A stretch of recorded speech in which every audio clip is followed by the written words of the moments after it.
আসসালামু আলাইকুম, welcome to graffiti Canva সিরিজের আজকে 4 নাম্বার ভিডিও। তো আজকে আমরা যেটা দেখব অ্যাপস অপশনটা দেখব। অ্যাপস অপশনটা কিভাবে কাজ করে, কি কি আছে সেগুলোই দেখব। তো এখানে ব্যাক টু হোমে যাই। হোমে গিয়ে আমরা হোম শেষ করেছি, প্রজেক্ট শেষ করেছি, টেমপ্লেটটা দেখেছি। আর ব্র্যান্ড হাবটা হচ্ছে প্রিমিয়াম সাবস্ক্রিপশন যারা নিয়ে থাকে তাদের জন্য, তো এটা আমরা বাদ দিব, পরে দেখা যাবে। তো অ্যাপস অপশনে আসি। তো অ্যাপস অপশনে ক্লিক করলে আমরা ইন্টারফেসটা দেখতে পারবো। তো এখানে দেখতেছি ট্রেন্ডি, যেমন ক্যানভা টেক্সট টু ইমেজের একটা অপশন নিয়ে আসছে কিছুদিন আগেই। তো ট্রেন্ডি যে অপশনগুলো আছে সেগুলা এখানে শো করছে। তো যেমন এখানে মকআপ, তারপরে ডিআইডি এআই, তারপরে DID QR code, Google map, এগুলো ট্রেন্ডি, মানে এগুলো হচ্ছে আমার সাথে বেশি ইউজ করে। যেমন ফেসবুকে এখানে মার্চ করতে পারবেন। তো এটা যেভাবে কাজ করে, যেমন এখানে নিউয়ে আসলাম, সিওতে করলে নিউয়ের আরো অপশন আমরা দেখতে পারবো এখানে। তো এখানে সবগুলোই থার্ড পার্টি কোনো না কোনো অ্যাপস, যেটাকে আমরা ক্যানভার সাথে মার্চ করতে পারবো আমাদের কাজের সুবিধার জন্য। তো আমরা যদি গুগল ড্রাইভে ক্লিক করি, তো গুগল ড্রাইভে এখানে যদি আমাদের ফোল্ডার থাকে, তাহলে আমরা সেই ফোল্ডার থেকে আমাদের MP4 অডিও ভিডিও সবকিছুই নিতে পারবো। তো এই অ্যাপস অপশনগুলোকে আমরা কিভাবে, আপনারা দেখলেই বুঝতে পারবেন যে কিভাবে কাজ করে। তো আমরা টেক্সট টু ইমেজ এই অপশনটা দেখবো, ক্লিক করলাম।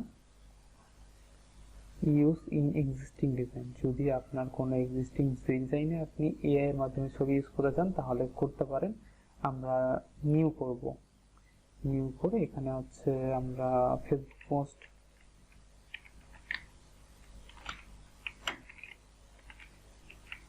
পোস্ট লিখলাম। ক্যানভাতে একটা সুবিধা হলো এখানে সাইজ নিয়ে মাথা ঘামাতে হয় না, এখানে জাস্ট আপনার কি দরকার টেমপ্লেট লিখলেই চলে আসে।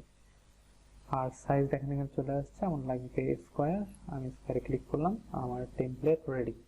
তো এখন আমরা যেটা করব, আমরা টেক্সট টু ইমেজ জেনারেট করব। তো টেক্সট টু ইমেজ জেনারেট করার জন্য এখানে দেখেন টেক্সট টু ইমেজ অপশনটা চলে এসেছে, আর এখানে একটা বক্স চলে আসছে, আর নিচে কিছু দামি দেওয়া আছে।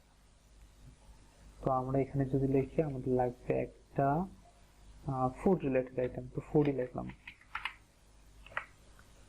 এখন দেখেন ও ফুড রিলেটেড 4টা ইমেজ জেনারেট করবে। তো 4টার মধ্যে 4টা ইমেজই আপনি আপনার ডিজাইনে ইউজ করতে পারেন, এবং এই ইমেজগুলো টোটালি ফ্রি। ক্লিক করলাম,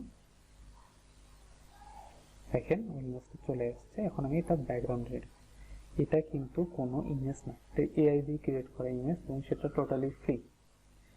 এবং কত সুন্দর দেখেন ইমেজ, এটা আপনার ডিজাইন ইউজ করলে আপনার ডিজাইনটা এমনিতেই চেঞ্জ হয়ে যাবে। তো এই ধরনের অনেক কিছুই আপনার এআই দিয়ে তৈরি করতে পারেন, এবং সেটা ফ্রিলি আপনাদের ডিজাইনে ইউজ করতে পারেন। তো অ্যাপস অপশনটা এ পর্যন্তই ছিল। তো এগুলো আপনারা এই যে MURF.ai, এটা হচ্ছে টেক্সট টু ভয়েস জেনারেটর, তো এগুলোকে মার্চ করে আমরা আমাদের কাজের সুবিধার জন্য ব্যবহার করতে পারি। তো দেখা হচ্ছে নেক্সট ভিডিওতে। সবাই ভালো থাকবেন, আসসালামু আলাইকুম।